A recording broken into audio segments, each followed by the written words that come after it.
এরকম পারফেক্ট আর ঝরঝরে কাচ্চি বিরিয়ানি আপনারা কিভাবে খুব সহজে বাসায় তৈরি করতে পারবেন সেই রেসিপি আজকে আপনাদের সঙ্গে শেয়ার করছি। ভিডিওতে দেখানো সবগুলো টিপস যদি আপনারা ফলো করেন তাহলে আপনাদের বিরিয়ানিও কিন্তু এরকম পারফেক্ট এবং ঝরঝরে হবে।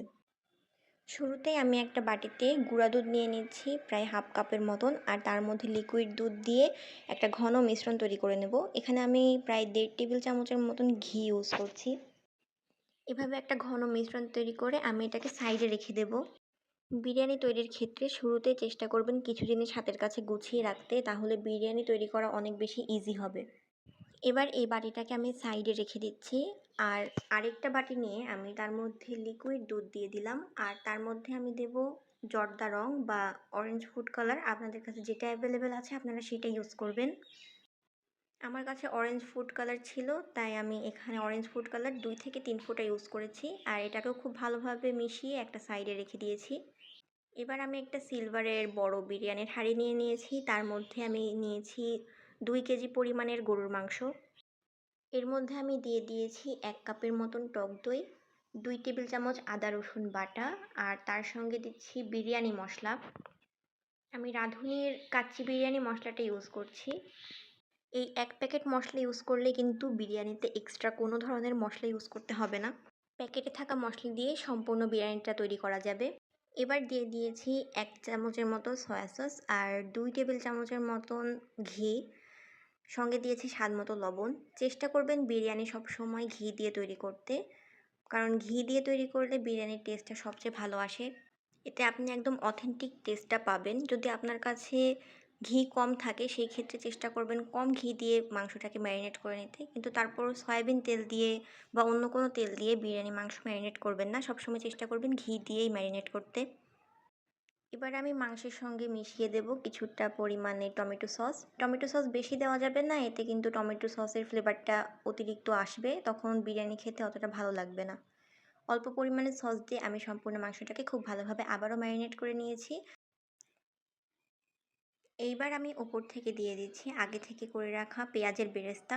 আমি আমার হাতের প্রায় 2.5 মুঠ পরিমাণ পেঁয়াজের বেরেস্তা ইউজ করছি। এবার আমি বিরিয়ানিতে দিয়ে দিচ্ছি আগে থেকে ভেজে রাখা আলু।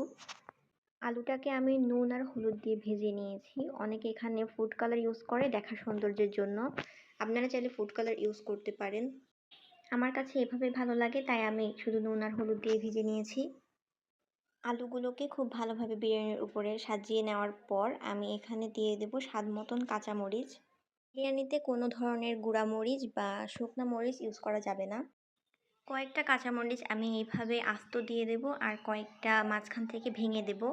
আপনারা আপনাদের টেস্ট অনুযায়ী ঝালটা বুঝে কাঁচামরিচ অ্যাড করবেন। এবার আমি ব্লেন্ডারে কিছু বাদাম ক্রাশ করে নিয়েছিলাম, সেটা এর উপরে ছড়িয়ে দিচ্ছি। আমি কাজু বাদাম আর কাঠবাদাম একসঙ্গে ক্রাশ করে নিয়েছি। আর এই যে কয়েকটা কাঁচামরিচ আমি ভেঙে দিয়ে দিলাম। এবার আমি ওপর থেকে দিয়ে দিচ্ছি কিছুটা গুঁড়া দুধ। এখানে চাইলে আপনারা মাওয়া ইউজ করতে পারেন, কিন্তু আমি এখন গুঁড়া দুধটা ইউজ করছি। এবার মাংসটাকে ঢেকে আমি একটা সাইডে রেখে দিচ্ছি। এটা কিন্তু রেস্টে রাখার কোনো প্রয়োজন নেই, আপনারা সরাসরি এটা রান্না করতে পারবেন। এবার একটা প্যানে আমি পর্যাপ্ত পরিমাণে পানি নিয়ে তার মধ্যে বিরিয়ানির প্যাকেটে যে গোটা মশলার প্যাকেটটা ছিল সেটা আমি এর মধ্যে দিয়ে দিয়েছি। সঙ্গে দিয়েছি কিছুটা সয়াবিন তেল আর স্বাদ মতন লবণ। বলক এসে গেলে এর মধ্যে আমি আগে থেকে ভিজিয়ে রাখা বাসমতি চাল দিয়ে দিচ্ছি। এর উপরে দিয়ে দিচ্ছি কিছুটা লেবুর রস। এতে ভাতটা খুব সুন্দর ঝরঝরে আর সাদা হবে। চালটাকে 50% মতন কুক করে নিতে হবে, বেশি কুক করা যাবে না। যখন 50% মতো চালটা সিদ্ধ হয়ে যাবে তখন এটা সরাসরি আমি মাংসের উপরে ছড়িয়ে দিচ্ছি। 2 কেজি পরিমাণ মাংসের জন্য আমি 1 কেজি মতন বাসমতি চাল ইউজ করেছি। এবার আগে থেকে রেডি করে রাখা সব কিছু আমি একের পর এক লেয়ার করে দিচ্ছি। প্রথমে আমি ওই দুধের ঘন মিশ্রণটা এর মধ্যে দিয়ে দিলাম। এরপর এর উপরে দিয়ে দিয়েছি আমি পেঁয়াজের বেরেস্তা। বেরেস্তাটা আমি কিছুটা হাত দিয়ে ভেঙে তারপর অ্যাড করেছি। এরপর আমি এর উপরে পছন্দ মতন বাদাম আর কিশমিশ ছড়িয়ে দিয়েছি। সব কিছু অ্যাড করা হয়ে গেলে লাস্টে আমি অ্যাড করছি এখানে আগে থেকে রেডি করে রাখা কালারটা। এটা কিন্তু সব জায়গায় দেওয়া যাবে না, কিছু কিছু জায়গা ছিদ্র করে তারপর সেখানে দিতে হবে। তাহলে কিছু ভাত কালারফুল হবে আর কিছু ভাত এমনি সাদা থাকবে, দেখতে ভালো লাগবে। বিরিয়ানিটা আমি সম্পূর্ণ ১ ঘন্টা ৪৫ মিনিটের মতন চুলার লো হিটে দমে দিয়ে রান্না করে নিয়েছি। প্রথম ১৫ মিনিট আমি চুলার হাই হিট দিয়ে রান্না করেছি।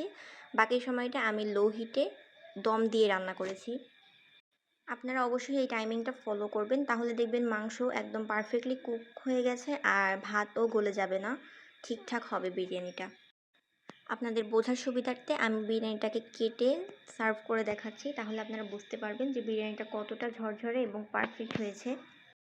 এই কাচ্চি বিরিয়ানিটা কিন্তু আমি ফার্স্ট টাইম ট্রাই করেছি আমার মায়ের কাছ থেকে কিছু টিপস অ্যান্ড ট্রিক্স জেনে নিয়ে।